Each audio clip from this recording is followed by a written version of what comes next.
سێ پایسکی سواری کورد دوای گەشتکردن بۆ وڵاتی سعودیا بۆ شاری هەولێر گەڕانەوە و پرۆژەی دووچەرخەیان ڕاگەیاند. هەریەک لە بیلال ئیبراهیم، ڕەزوان ڕێبوار لەگەڵ شەعبان شەوکەت ئەو سێ گەریدە کوردە بوون لە دوایین خاڵی سنووری عەرعەر چوونە نێو بیابانەکانی سعودیا.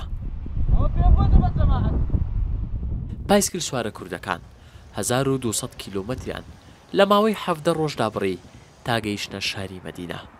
ئەوان لە ڕێگای بڕینی ڕێگایەکی دوور و درێژ دەیانەوێت ڕۆڵ لە بڵاوکردنەوەی کولتوری پایسکل سواری بگێڕن. پلانمانە وەرزشی پایسکل سواری بکەین بە کولتور لە کوردستان و لە هەر بەتایبەتی لە پایتەخت.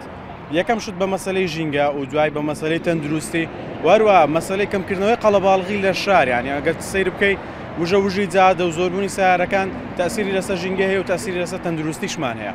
ئەوە ئامانجی سەرەکیمانە. پرۆژەی دووچەرخە پرۆژەیەکە هەڵقوڵاوی کۆمەڵە گەنجێکی خۆبەخشە لە هەرێمی کوردستان لە خەمخۆریمان بۆ تەندروستی کۆمەلگای کوردی و لە ساغی و ژینگەی هەرێمی کوردستان بیرمان لەوە کردەوە کە ئامرازێک هەیە کە بێزگە لە ئۆتۆمبیل و فڕۆکە مانتۆرسکیل کە دەتوانی گەشتی پێ بکەیت، دەتوانی ڕۆژانە چاڵاکی پێ بکەیت کە ئەویش پایسکڵە.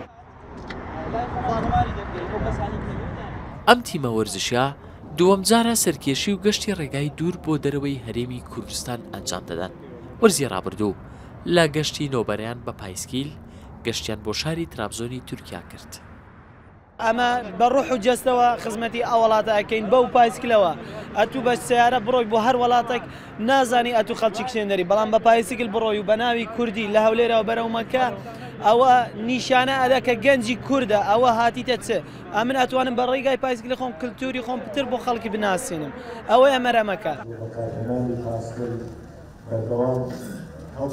دوای تەوابوونی چالاکیەکانی گەشتی ئەم سێ پایسکل سوارە بۆ سعودیا، پرۆژەی دووچەرخە کە ڕێکخراوێکیشی بەناودان درراوە هەوڵی زیاتر بۆ زیادکردنی ژمارەی پایسکل سواران لە شەقامەکانی شاری هەولێر دەدات.